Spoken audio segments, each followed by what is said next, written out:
திரும்பி வந்த கடைசி நண்பன் சுப்பிரமணி. பல வருஷம் கழிச்சு ஊருக்கு திரும்பி வந்தான். பஸ்ல இருந்து இறங்கினப்போ ஊர் மாறல, அதே ரோடு, அதே கடைகள். ஆனா அவனை எதிர்பார்க்குற முகங்கள் மட்டும் இல்லை. யாரும் டேய் சுபு அப்படின்னு கூப்பிடல, யாரும் எப்போ வந்துன்னு கேட்கல. அவனும் அதுக்காக வரல. அவன் வந்தது ஒரு நண்பனை பார்க்க. ஆனா அந்த நண்பன் இப்போ இல்லை. பள்ளி நாட்கள், ஒரே பெஞ்ச், ஒரே பாட்டில், ஒரே பனிஷ்மெண்ட்.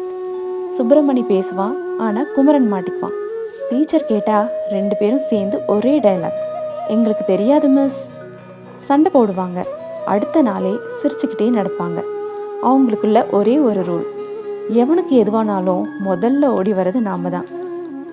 பள்ளி முடிஞ்சது. சுப்பு சிட்டிக்கு போனான். படிப்பு, வேலை, கல்யாணம், வாழ்க்கை பிஸியாக ஓடிச்சு. குமரன் ஊர்லேயே. அப்பா கடை, அம்மா அதே சாலை, அதே தேநீர் வாசனை. முதல்ல டெய்லியும் கால்ஸ், பின்னாடி ஃபெஸ்டிவல்ஸ்க்கு மட்டும் கால்ஸ். அதுக்கு பிறகு கால்ஸே இல்லை. பல வருஷம் கழித்து சுப்பிரமணி திரும்பி வந்தான். காரணம் ஒன்று தான், குமரன் இறந்துட்டான். ஊரில் எல்லாரும் சொன்னாங்க, நல்ல பையன், யாருக்கும் தொந்தரவு இல்லை. பிறகு ஒரு சென்டென்ஸ், அந்த மனுஷனுக்கு நண்பன் வரவே இல்லை. அதுதான் சுப்பிரமணியை அதிகமாக காயப்படுத்துச்சு. கிரிமேஷன் முடிஞ்சதும் அவன் குமரன் வீட்டுக்குள்ளே போனான். ஒரு பழைய ட்ரங்க், உள்ள ஸ்கூல் நோட்புக், புரோக்கன் பேட், பழைய ஃபோட்டோஸ், முக்கியமாக சென்ட் ஆகாத கடிதங்கள். ஒன்றை திறந்து படித்தான். நீ பிஸியாக இருக்கன்னு தெரியும், ஆனால் ஒரு நாள் நீ வருவன்னு நம்பிக்கையோடு எழுதுறேன். நீ வரலனாலும் பரவாயில்ல, நீ நல்லா இருந்தா அதுவே எனக்கு போதும்.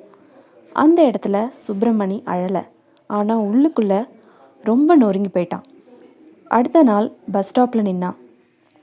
அப்போ குமரனோட அப்பா வந்தார். கையில் ஒரு சாவி.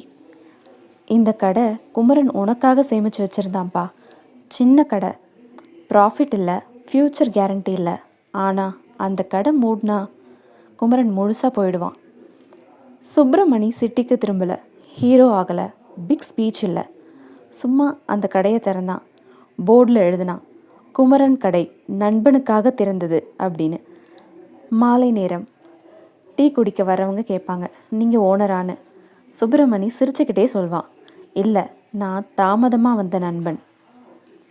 உயிரோடு இருக்கும்போது நமக்கு புரியாது, ஆனால் அவங்க போன பிறகும் அவங்க இருந்த இடத்த நீ காப்பாற்றினா அதுதான் நட்போட முழு அர்த்தம்.